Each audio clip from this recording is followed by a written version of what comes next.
열역학의 아버지 루트비 볼츠만. 2. 통계로 열역학 문제를 설명. 열역학에서 중요한 것은 소금이나 설탕 한 컵을 일단 수영장에 붓고 나면 수영장 물에서 어떠한 첨단 방법을 동원하더라도 처음에 부은 소금과 설탕 한 컵을 다시 만들어낼 수는 없다는 뜻이다. 역학의 뜻을 잘 모르더라도 이 말의 뜻을 잘 알겠지만 엄밀함을 기본으로 하는 물리학에서 이 말은 진리가 아니다. 물질의 기본 요소인 원자나 분자의 운동은 가역적이기 때문이다.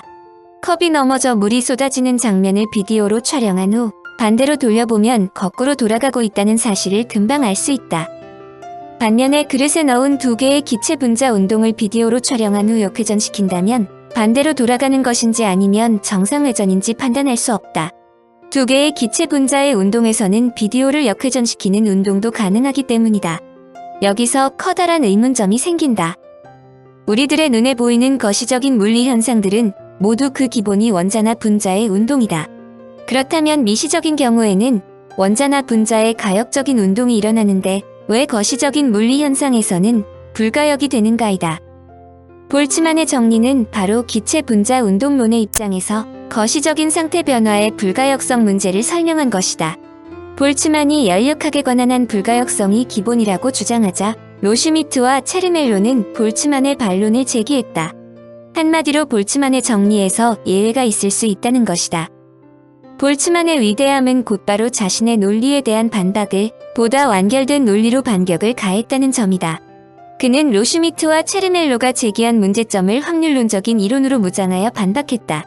즉 예외적인 현상이 설사 있더라도 확률상 거의 나타나지 않으므로 실제로 거시적인 불가역적 변화는 성립한다는 것이다. 그는 자신의 주장을 우주 전체에 적용하여 다음과 같이 설명했다. 전체가 열평형 상태인 우주에서는 아주 작은 열평형의 동요만이 있는데 이는 우리 은하 정도 크기의 특정 영역에서는 여러 곳에서 가능하다. 우주에서는 두 개의 시간 방향을 구별할 수 없다.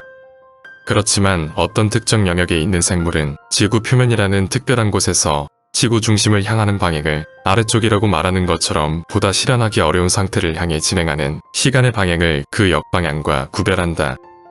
다소 어려운 설명이지만 이 말은 우주 안에서 열평형을 벗어난 특정 영역에 있는 우리들은 원래는 구별할 수 없는 두 개의 시간 방향에서 보다 실현되기 쉬운 시간의 방향을 정하면 세상의 변화는 한 방향을 향한 것처럼 보이게 된다는 것이다.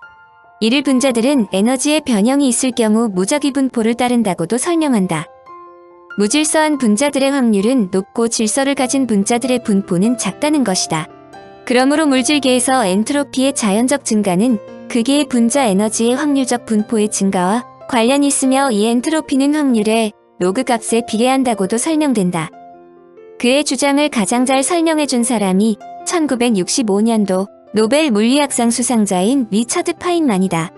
그는 나노과학기술과 양자 컴퓨터의 개념을 처음 제시한 과학자로 명강연과 여러 재미있는 행적 등으로도 유명한데 한 강연에서 다음과 같은 말을 했다. 체스말이 한 줄만 놓인 체스판의 한 귀퉁이만 보면 당장 무엇이 어떻게 될까 판단할 수 있다. 그러나 체스말 모두가 놓인 체스판 전체를 보면 체스말이만한 무엇이 어떻게 될 것이라고 예측하지 못한다. 마찬가지로 이 자리에서 내가 여러분에게 이야기하고 여러분은 고개를 끄덕이고 있는 이 행위도 따지고 보면 간단한 법칙을 따르는 하나하나의 원자가 엄청나게 많이 모여서 일어나고 있는 현상인데 이것을 믿는 사람은 많지 않다. 그의 설명은 물리학의 한 분야인 통계역학의 중요성을 강조한 대목이다. 기존 물리학의 주요 관심사는 자연현상을 일으키는 기본 법칙들을 밝혀내는 것이다. 중력, 전자기력 등의 입자 간에 상호작용하는 힘, 물체의 운동 법칙 등 많은 물리학의 법칙들이 이에 속한다. 즉, 체스에 비유한다면 체스말 하나하나가 움직이는 규칙을 알아내려 한 것이라고 볼 수 있다. 그러나 체스말 각각의 규칙을 안다고 해서 체스 한 판의 승부를 예측할 수는 없다. 마찬가지로 원자 등의 기본 입자에 작용하는 힘과 법칙 등을 알아냈다고 해서 자연현상을 다 이해했다고 말할 수 없다는 것이다. 기체 및 유체의 운동, 기상의 변화 등 입자의 수가 매우 많은 대부분의 자연계에서 일어나는 현상들은 무척 다양하고 복잡하며 인간을 포함한 생명현상도 그 중에 하나다. 이와 같이 복잡한 자연현상을 많은 입자의 집단적 시스템의 운동으로 설명하려는 것이 곧 통계역학이며 극도의 복잡성에서 새로운 질서를 찾아내자는 것이 그 목표이다. 학자들은 통계역학은 볼츠만에 의해서 비로소 등장했다고 말한다.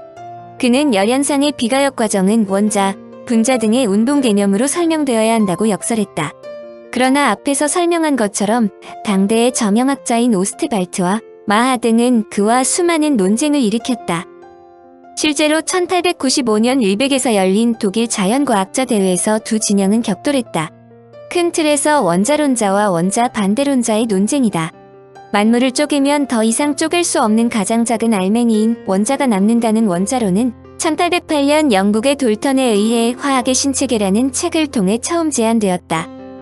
그러나 원자가 실제로 존재하는지를 확인할 방법이 없었던 당시로서는 원자론이 선뜻 받아들여지지 않았다.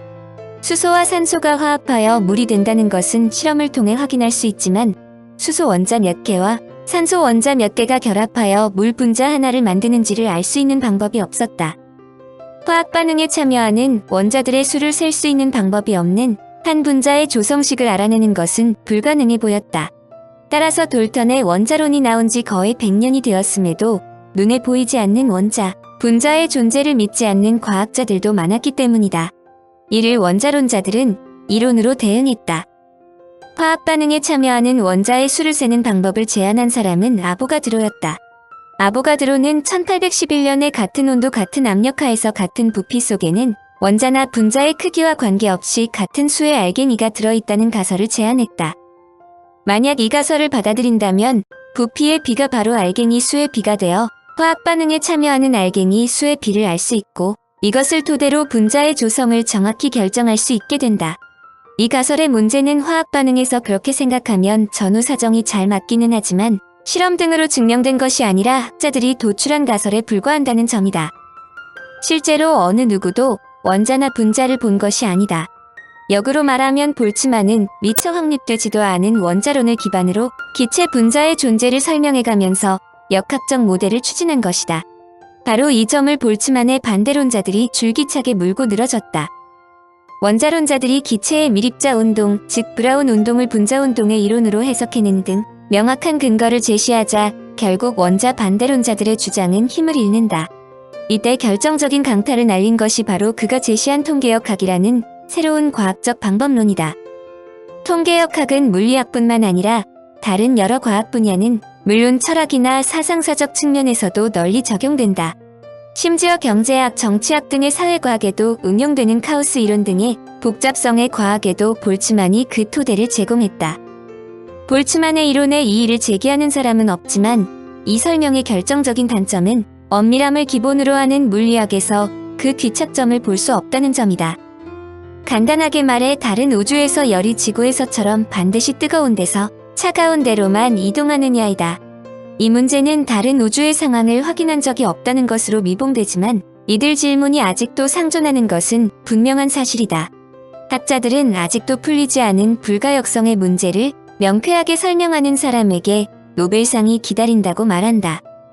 에너지론자와의 사투 1871년에 볼츠만이 도입한 연력학 문제는 통계역학의 성립에 중요한 공헌을 하지만 당시는 원자나 분자의 존재조차 확인되지 않았던 시기임을 주목할 필요가 있다. 추후에 볼츠만의 주장이 인정받지만 여하튼 볼츠만의 당대에 볼츠만의 이론에 가장 강력하게 반발한 사람들이 에너지론자들이므로 이 문제를 다소 부연하여 설명한다. 에너지론자들로 유명한 사람이 마흐와 오스트발트 등으로 이들은 당대 물리학계의 거물이었다. 이들은 하나의 가설에 불과한 원자로 물리현상을 설명하는 것은 물리학의 속성상 이용할 가치가 없다고 혹독하게 공격했다. 마흐는 자연과학에서 감각기관을 통해 경험할 수 없는 모든 요소를 제거하려고 하였고 경험적으로 증명할 수 없는 개념을 적극 반대했다.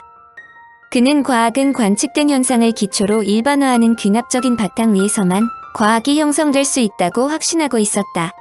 그러므로 마하는 죽을 때까지 세상이 맨눈으로 절대로 볼 수 없는 원자와 같은 것으로 구성되어 있다는 생각에 격렬하게 반대했다. 반면에 그는 보지도 못한 원자로 자연을 설명하는 것보다 어느 누구라도 인정할 수 있는 에너지를 이용하면 모든 물리 현상을 설명할 수 있다고 주장했다. 한마디로 기계적인 모델보다는 연력학적인 모델이 자연의 현상에 부응한다는 것이다.